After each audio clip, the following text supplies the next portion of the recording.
Hola, bienvenidos a la plataforma PLPX. En esta sección identificaremos qué es la opción heurísticas que se encuentra en el menú de la izquierda.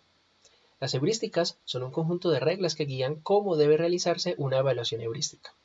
Están orientadas a identificar potenciales problemas en el diseño de una experiencia de juego, pero también pueden utilizarse como recomendaciones de diseño que conducirán a una mejor aceptación del sistema basado en juego por parte de los adultos mayores.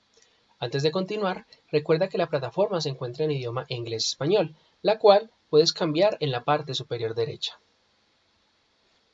Retomando, la plataforma PLPX ofrece dos conjuntos de heurísticas con orientaciones diferentes. La primera, llamada motivación, se orienta a los diferentes aspectos que generan motivación a la población mayor en la experiencia de juego.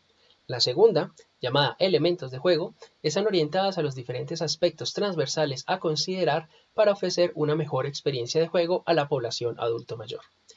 Si seleccionas en el menú de la izquierda la opción motivación, se mostrará en pantalla una variedad de 15 aspectos motivantes, los cuales establecen los elementos que son necesarios para motivar a la población adulta mayor para utilizar una experiencia de juego. Estos aspectos pueden ser obligatorios u opcionales, y por cada uno de ellos se ofrece información relevante que debe considerarse para su implementación o validación. Además, esas heurísticas pueden ser utilizadas como recomendaciones de diseño si no se tiene un prototipo inicial de la experiencia de juego a construir, como también directrices para realizar una evaluación heurística e identificar potenciales problemas de diseño. Si seleccionamos un aspecto motivante en particular, por ejemplo, la participación, podemos visualizar toda la información respecto a este aspecto motivante, que es básicamente la capacidad que debe tener la experiencia de juego para ofrecerle al adulto mayor entornos de participación que permitan la cooperación o la colaboración. Además, podemos identificar si es de obligatorio cumplimiento o no, visualizando su nivel de importancia debajo de su título. Si está indicado como importante, se recomienda tenerlo en cuenta, pero no es obligatorio. Si está indicado como crítico, es de obligatorio cumplimiento y siempre debe implementarse. En la parte superior derecha encontraremos dos pestañas, una llamada Información de la heurística y la otra llamada Checklist de apoyo.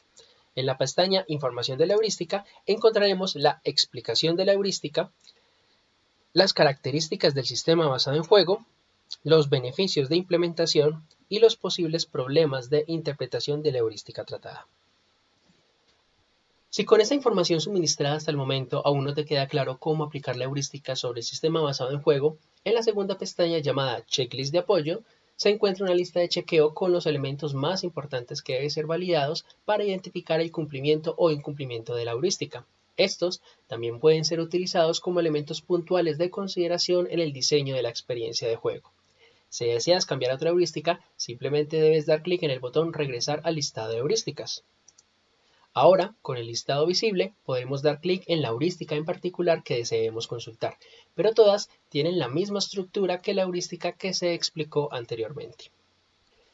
Esta misma estructura también es aplicada en la opción de las heurísticas Elementos de juego, que se encuentra en el menú de la izquierda. Si damos clic en este podremos visualizar un total de 9 heurísticas diferentes, las cuales están orientadas a los diferentes aspectos transversales a considerar para ofrecer una mejor experiencia de juego a la población adulto mayor.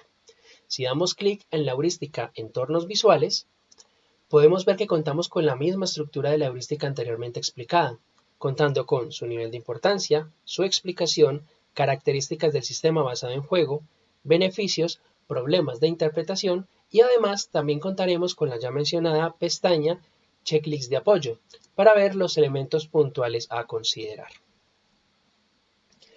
Si deseas ver más información para cada una de las heurísticas, simplemente debes dar clic en cada una de ellas y encontrarás toda la información respecto a cómo se aplican en la práctica. Finalmente, recuerda que si deseas aplicar estas evaluaciones heurísticas, te ofrecemos la descripción de cómo debes aplicarlas, en conjunto con formatos de apoyo ya estructurados para documentar, priorizar y centralizar todos tus diferentes hallazgos de los potenciales problemas que identifiques.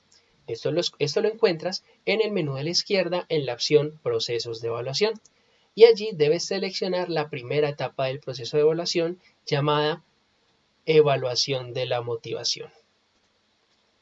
Con esto ya tienes todo lo necesario para poder realizar tu evaluación heurística en un sistema basado en juego orientado a la población adulta mayor.